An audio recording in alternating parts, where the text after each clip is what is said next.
Aleluia. Falamos muito, irmãos, sobre essa questão do Império Egípcio, um pouquinho, quando estudamos o texto do Pentateuco. Falamos também sobre o Império Assírio, quando falamos dos livros históricos ali. Falamos muito sobre o Império Babilônico, quando entramos nos livros dos profetas, profeta Isaías, profeta Jeremias, Ezequiel, Daniel. E os profetas menores, a gente entra já nesse período Medo-Persa, período depois de Malaquias, do período intertestamentário. Agora nós vamos falar do período grego. Esse período grego foi um período de muita cumprimento profético. Na visão de Daniel, o Império Grego é justamente o abdômen de bronze e as pernas, ou melhor, o abdômen e quadris de bronze, na visão do capítulo 2 de Daniel. Por isso que a gente está linkando sempre isso aqui a questão bíblica ao conhecimento. Por quê? Para você entender todo esse processo, é necessário também voltar para a profecia e saber que há um cumprimento. Daniel viu tudo isso. Reinos que sucederia reinos. Ele vê a cabeça de ouro, como nós já falamos, que era o Império Babilônico. Depois ele vê que o Império Babilônico é substituído por um outro império, que na visão da estátua era o cabeça de ouro sendo substituído pelo peitoral de prata e as pernas, o peitoral de prata e as pernas, os braços de prata. Mas na visão do capítulo 7, esse leão com asas, que era o cabeça de ouro, é substituído por um urso. E agora vem um animal que substituiria o urso, que assumiria o lugar do urso. Na visão da estátua, essa parte desse reino seria o abdômen e os quadris de bronze, que era o Império Grego. Na visão do capítulo 7, era um leopardo com 4 cabeças e 4 asas. Essa é a situação da Grécia e da Macedônia. Vamos lá, vamos entender um pouquinho sobre a Grécia aqui. A Grécia, ela foi um país que ela praticamente nunca se organizou como nação forte. Havia cidades-estados, cidades independentes. Vamos lá. O declínio dessas cidades-estados gregas acontece antes mesmo do seu confronto com a Macedônia. A Macedônia, nós vamos ver um mapa aqui, ela ficava na parte norte da Grécia. E que depois, através do pai de Alexandre o Grande, submeteu a Grécia debaixo do seu poderio. Mas antes que isso acontecesse, havia disputas nas cidades-estados da Grécia. A Grécia foi quem produziu o maior berço de filosofia do mundo. Aristóteles, Platão, Sócrates, os pensadores, os matemáticos, os grandes inventores da antiguidade veio da Grécia. Foi quem começou a pensar diferente. Tudo veio da Grécia. Os gregos, eles eram realmente, principalmente Atenas, realmente muito bom nisso. Mas aqui, ó, a guerra entre as cidades-estados havia destruído e fragilizado a Grécia. Então, no ano 431, começa uma guerra chamada Guerra do Peloponeso. E até o ano 338, a data onde Filipe II, o pai de Alexandre o Grande, derruba a Grécia e as cidades-estados, na guerra chamada de Guerra de Queroneia. Cerca de um século, a guerra quase nunca parou na Grécia. Então a Grécia tinha tudo, irmão, para ser uma grande potência mundial, mas eles não eram unidos. Atenas, Esparta, Tebas, Corinto, estava sempre, Corinto até que não, mas Atenas e Esparta estavam sempre em guerra, chocando-se os dois. De um lado tinha Atenas, uma bela cidade, cidade de intelectuais, cidade-estado que se desenvolveu e deixou para o mundo um legado tremendo de ciência, de matemática, de uma série de coisas. Do outro lado temos a Esparta. Esparta era uma cidade de guerreiros, onde desde criança as crianças eram preparadas para ser um futuro guerreiro. E nessas duas cidades aqui nós temos a divisão do mundo da época. Você lembra da Ásia Menor, onde Paulo evangelizou na primeira viagem missionária? Daqui para cá nós temos a Ásia. Daqui para lá nós temos a Europa. Na primeira viagem missionária, Paulo, ele faz a obra aqui, ó, nesse miolo aqui. Perge, Antioquia da Psídia, Icônio, Listra, Derbe, é tudo aqui.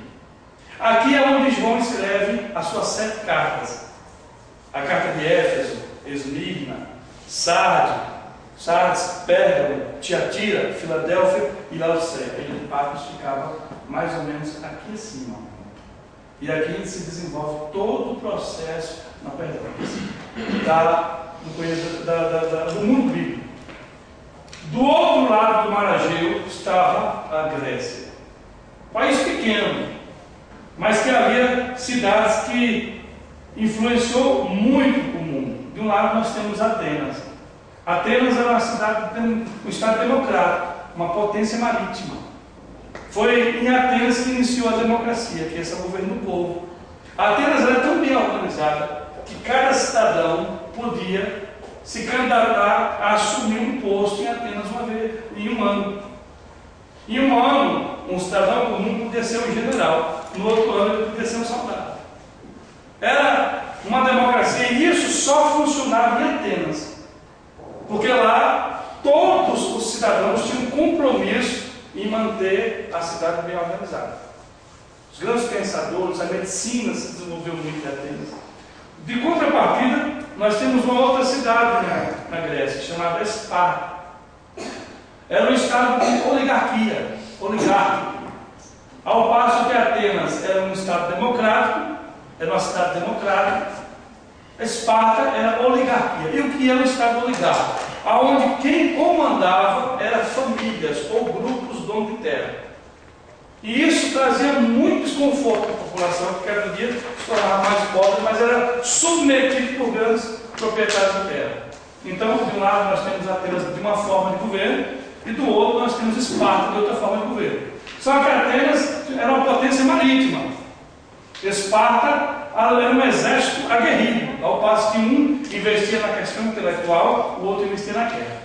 Por isso que tem aquele filme Os 300, onde os 300 espartanos, em parte, na verdade, não foi bem daquele jeito. Mas os espartanos eram guerreiros. Um espartano valia por 10 de qualquer nação. Eram homens que desde criança trabalhavam e preparavam desde criança. E em Esparta, a criança que era doente era lançada na floresta para morrer, porque não servia. Nascesse doentinho, nem que depois ele podia se curar, não interessa. Coloca para a floresta, se sobreviver. Então é assim que eles mediam. De contrapartida, nós tínhamos o meio termo aqui. Tebas. Aleluia. Tebas era uma cidade grega aliada a Esparta. Tebas era uma cidade que seria tampão, praticamente, entre a Macedônia e a Grécia. A Grécia se desenvolvia mais. Aqui ficava Corinto. Aqui na Macedônia, nós na Bíblia encontramos a cidade de Tessalônica, a Polônia, os Filipenses, é tudo da Macedônia. Eram meio gregos, não eram necessariamente gregos. E aqui nós vamos entender um pouquinho sobre essa história. Atenas do século V, guiada por Simão e Péricles, torna-se uma potência imperial, mas confronta-se com Esparta, dando origem à guerra do Peloponeso. Eles começaram a guerrear, essa guerra durou, como eu já disse, só essa guerra do Peloponeso durou 27 anos. Ao todo, a guerra entre os dois, mais de 100. Essa guerra dura do ano 431 ao ano 404, cerca de 27 anos, quando Atenas é derrotada. Atenas cai para os espartanos. Quando isso acontece, Esparta, que era a senhora do mundo grego a partir do ano 404, mas tinha uma estrutura institucional muito fraca. Atenas eram os homens da lei, eram os intelectuais, e sabia muito bem como governar uma cidade. Esparta era uma cidade de guerreiros, e guerreiros não sabem disso. Esparta derruba Atenas, mas Esparta não consegue administrar a Grécia. Se enfraquece e Tebas assume o lugar e derruba a Esparta. Aqui nós vamos ver mais um quadro onde a gente explica um pouco sobre isso. Então a Grécia estava fora do páreo, a Atenas estava fora do páreo, tinha caído para Esparta, mas Esparta, por não saber organizar-se, por não saber administrar direito, caiu na mão de Tebas no ano de 371, na batalha de Leucas. Tebas sucede a Esparta na hegemonia sobre a Grécia, mas cai no ano de 362 na batalha de Matinéia. Vamos compreender um pouco mais sobre isso. Tudo aquilo que eu falei é o preparo para que a Macedônia derrube a Grécia. A gente entendeu um pouco sobre a Macedônia, mas para chegar, como isso aconteceu e como é o período interbíblico, a gente tem que faz parte da apostila. A gente tem que entender essa fusão histórica, política da época. Porque isso tudo tanto nos enriquece na questão intelectual, como também nos faz entender esse período interbíblico. Temos a Macedônia lá em cima. A Macedônia, com a capital em Pela, está situada ao norte da Grécia e é apenas semi-grega. Era uma cidade misturada, era um país, assim, que fundia-se entre vários povos e culturas. Gregos de origem, os macedônios viviam, entretanto, em contato permanente com populações não gregas. Razão porque os atenienses, por exemplo, os qualificavam como bárbaros. Foi desse lugar que veio Alexandre o Grande, com esse pensamento que ele tinha de inovador, mas eles eram tidos pelos gregos como bárbaros, porque os gregos eram povos intelectuais, os atenienses eram intelectuais, né? É o pai da filosofia do mundo. Os caras pensavam e pensavam muito.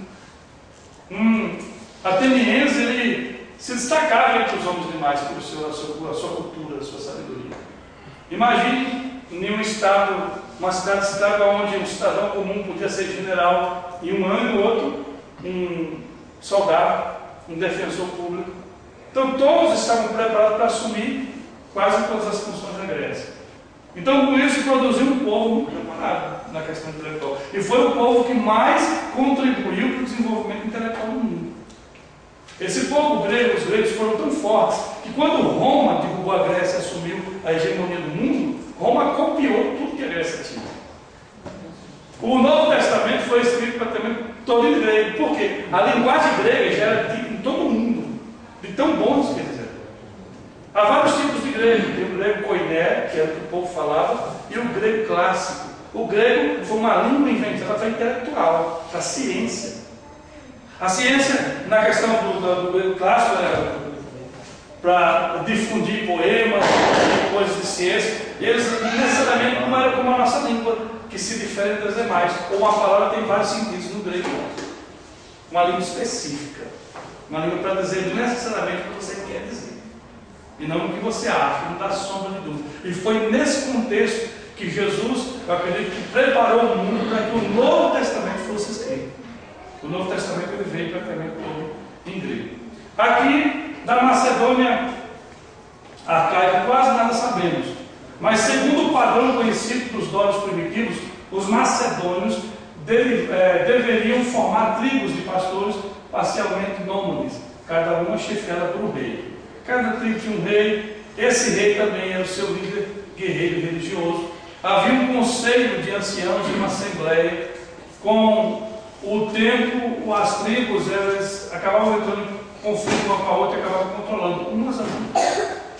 No século 7 a.C., estrangeiros se instalaram, se estabeleceram entre os macedônios e acontece uma expansão do seu território e a consolidação de uma monarquia que se sustenta na aristocracia dos grandes proprietários da terra.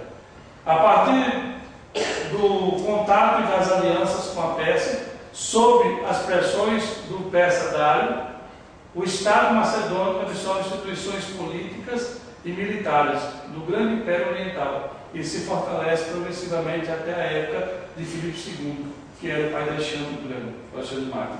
Irmão, eu vou botar aqui um pouco o mapa para os irmãos entenderem. De um lado nós temos a Grécia, e a Grécia já travava guerra com a Pérsia durante muitos anos. Por diversas vezes a Pérsia tentou invadir a Grécia e se deu mal. Com isso, havia lá em cima, ao norte da Grécia, os macedônios, que estavam o tempo todo usando os benefícios da Pérsia para chegar onde queria, se estruturando, aprendendo, a questão política também. Com isso, todo o fundo histórico ficou pronto. Agora, a Grécia, entre as suas cidades e estados, brigando entre si, Atenas, Esparta, Tebas, se enfraquecendo cada dia, porque o próprio Jesus falou sobre isso, uma casa dividida contra si mesma não subsiste. A Grécia era muito forte, tinha muitas estratégias militares. Porém, a Grécia era fraca no sentido de estar o tempo todo brigando entre si. Até no grego acontecia isso. Se ficarmos o tempo todo brigando entre si, a queda é inevitável. Não adianta. Pode ser a maior guerra do mundo. A divisão destrói. A divisão buia. Ela pode ser muito bem construída, mas com o passar do tempo, as próprias reinos inteiros caem com isso. Por isso que Jesus fala o tempo todo, e principalmente lá em Efésios, no capítulo 4, Jesus estava o tempo todo falando da unidade da igreja. Porque se não houver unidade na igreja, inevitável, o diabo encontra a brecha e derruba ela. Ninguém consegue fazer tudo sozinho. A Bíblia fala que é para o aperfeiçoamento dos santos, que há os dons do ministério, para que venha unidade no corpo de Cristo. O mundo estava preparado para ele. A Grécia de um lado, entre suas lutas internas, e uma guerra de 27 anos entre Atenas e Esparta, enfraquece totalmente a Grécia. A Macedônia ao norte, fazendo agora alianças o tempo todo com o inimigo da Grécia, a Pérsia, se fortalecendo, se estruturando. O próprio Filipe II, ele se preparou na cultura grega, ele conhecia as estratégias militares da Grécia em tudo. Agora o Filipe, vamos conhecer um pouco sobre ele, o rei, filho do rei Amintas, governa a Macedônia do ano 359 até o ano 333, tendo sido educado em Tebas, assimila a mentalidade grega clássica e também estuda as reformas militares de Epaminondas. As táticas militares deste grande comandante tebano, nascido por volta do ano 420 a.C., foram o segredo da breve hegemonia de Tebas sobre a Grécia, como vimos lá acima. A Grécia acabou, pelas suas guerras internas, sendo submetida à Macedônia. A Macedônia era rica em ouro e financiadora de um exército forte e ofensivo, cuja eficácia se deveu muito aos esforços pessoais de Filipe. Era uma barreira entre a Grécia e o mundo bárbaro, mas os conflitos da Tessália e a intervenção de Tebas a introduziu no quadro da grega. Então, na verdade, os macedônicos eles eram gregos por adoção. Eram gregos que, se fosse pelos atenienses, eles nem estariam vivos. Mas como era um povo forte, rico em ouro, tinha um exército muito bom, e estava o tempo todo fazendo tampão para os povos de cima não invadir a Grécia, eles fazem um acordo. A força do exército, não, e foi usado isso aqui pelo pai de Alexandre e depois de Alexandre, ninguém até esse momento não tinha usado essa estratégia de guerra. A história, ela prova como Alexandre o Grande, ele derrubou o exército medo-persa em Dado 3. Alexandre, ele tinha muito menos soldados. E ele, lutando agora para derrubar o exército medo-persa, Dário 3, sabendo que Alexandre estava vindo contra ele. Mas a profecia da Bíblia falava, irmão, e é muito clara, que o leopardo com 4 cabeças e 4 asas haveria de substituir o urso. E depois dos braços e o peitoral de prata, seria substituído pelo abdômen de bronze. Não tinha jeito. Primeiro era bíblico. Mas Deus, ele tinha que usar as situações da terra, naquela circunstância histórica. Então Dário 3 ficou sabendo que o Alexandre Grande estava vindo com o seu exército, um exército muito menor do que o exército de Dário 3. E nós vamos ver daqui a pouco o tamanho do império. Como Dário 3 tinha um império muito grande, era muito grande o Império Medo-Persa. O Império Medo-Persa talvez fosse 30 vezes maior do que a Macedônia. A Macedônia com a Grécia ainda. Era muito pequeno em relação ao que eles eram, o que eles tinham. Havia uma diferença muito grande de soldados. Então, quando Dário 3 soube que o Alexandre Grande estava vindo, marchando agora para tomar as suas tropas, ele escreveu uma carta para Alexandre e disse assim: ele escreveu a carta, mandou um cofre com poucas moedas dentro do cofre, uma carta, e dentro do cofre tinha moedas, a carta e um chicote. E na carta ele dizia assim: Alexandre, menino, estou sabendo que você está marchando para tomar o meu grande exército. Aí vão algumas moedas de prata para pagar as poucas despesas do teu exército. Mas se você persistir nesse intento de tomar o meu grande império, aí também está indo uma chibata. que menino travesso como você merece apanhar. Alexandre fica doido, irmão. Alexandre o Grande, ele já guerreava desde os 16 anos de idade, derrubando impérios do pai dele, Filipe II. De um lado, Alexandre às vezes governava por generais velhos de Filipe, do outro é Filipe. E até contos dizem, na questão literária, que Alexandre, por algumas vezes, chegou a fazer com que o pai fosse, ele sendo no emboscada, ele libertar o pai. Foi responsável por salvar o pai por algumas vezes. Então era um moço com 16 anos de idade, já era um guerreiro no campo de batalha. Alexandre o Grande tinha 1,50 m, mas quando subia no seu cavalo, não tinha gigante que não derrubasse. Então ele, quando recebeu a carta, lê a carta para os seus generais, os generais ficam irados. 6 dias depois ele passa o Marageu e derruba o Império de Dário. Eram 5 homens para um. Uma luta praticamente desleal. Para cada 40 mil gregos havia 200 mil. 200 mil soldados europeus.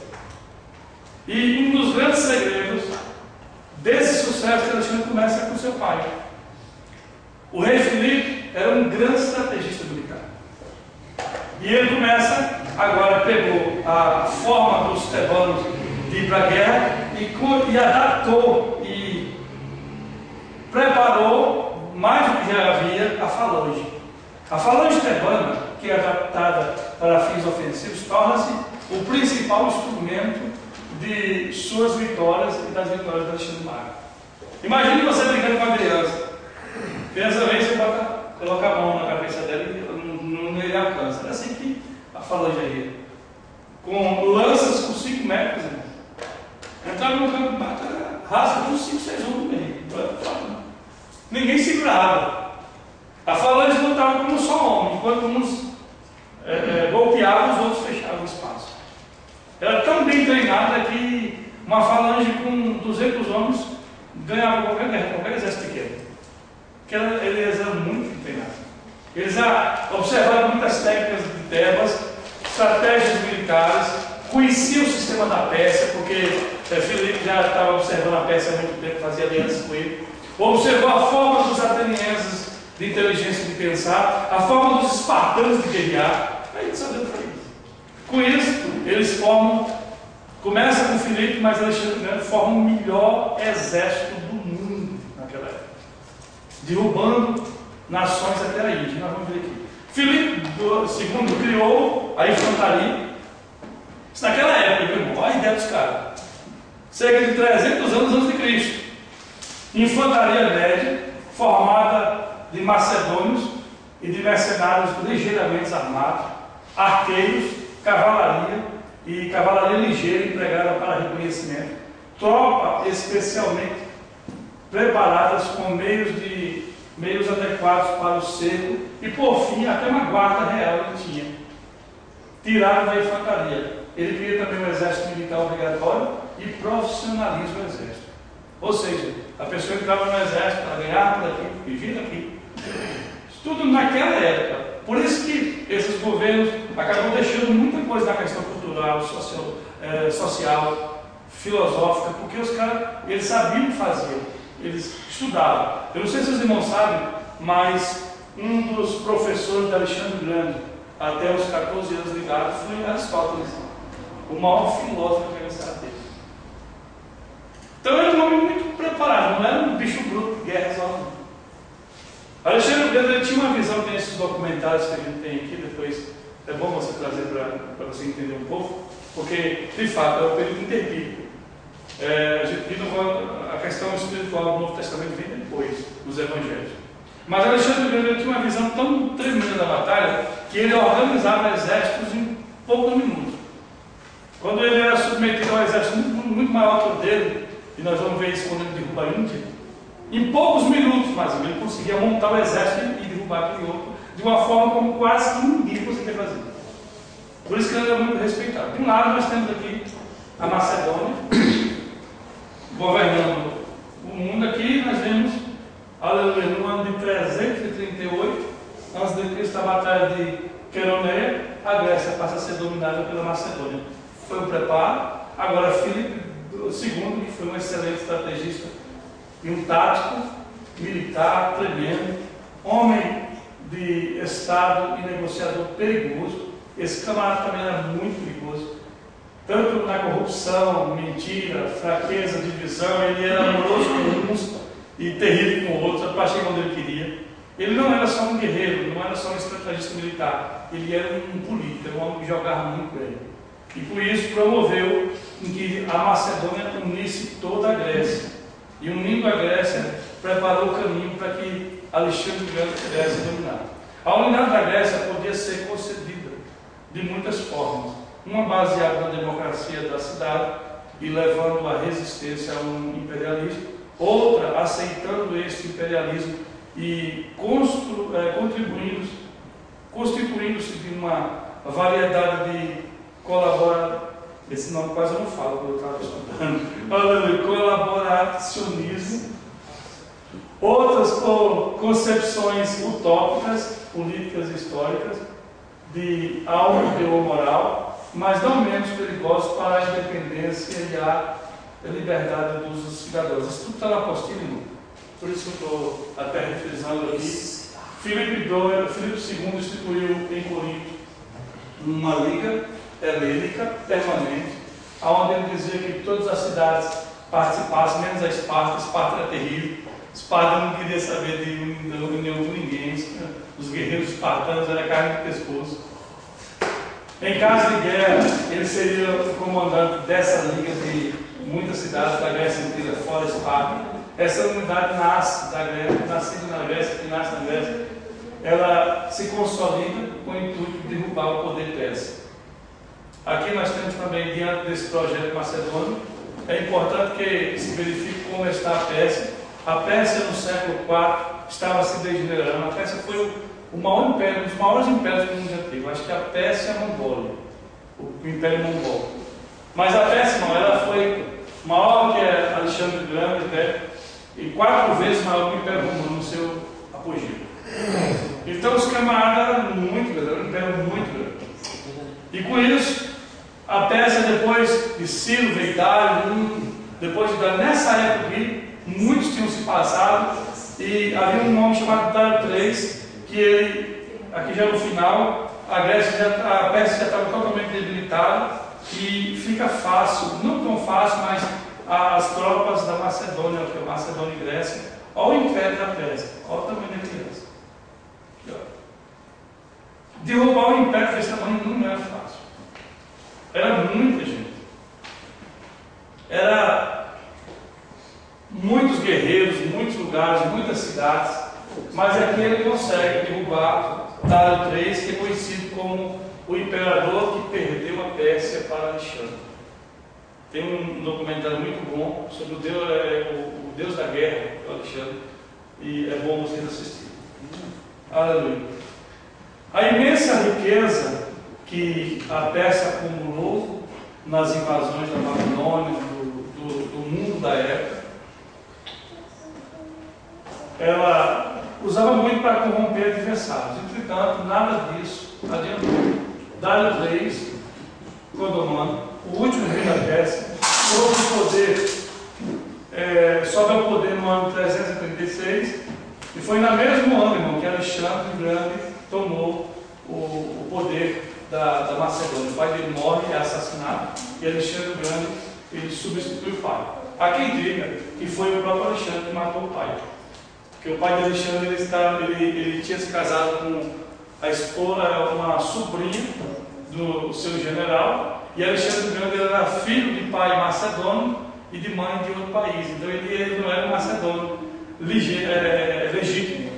E Filipe acabou casando com uma mulher de Macedônia, mais uma outra esposa, e eles beberam. Ele chegou a dizer, o general de Filipe, que ele teria ali uma legítima filha, um macedônio, que tinha nascido da Macedônia, e queria suceder o trono. Alexandre fica doido. Ele falou, porventura, seu bastardo? E tudo indica que Alexandre o Grande é o próprio executor do pai, foi ele que manda, ele e a mãe dele acabam mandando destruir a morte do pai. Nós temos no final disso tudo, desse império, o mundo armado aqui, para que Alexandre o Grande comece a dominar todo mundo da época, e na próxima aula nós vamos falar sobre isso.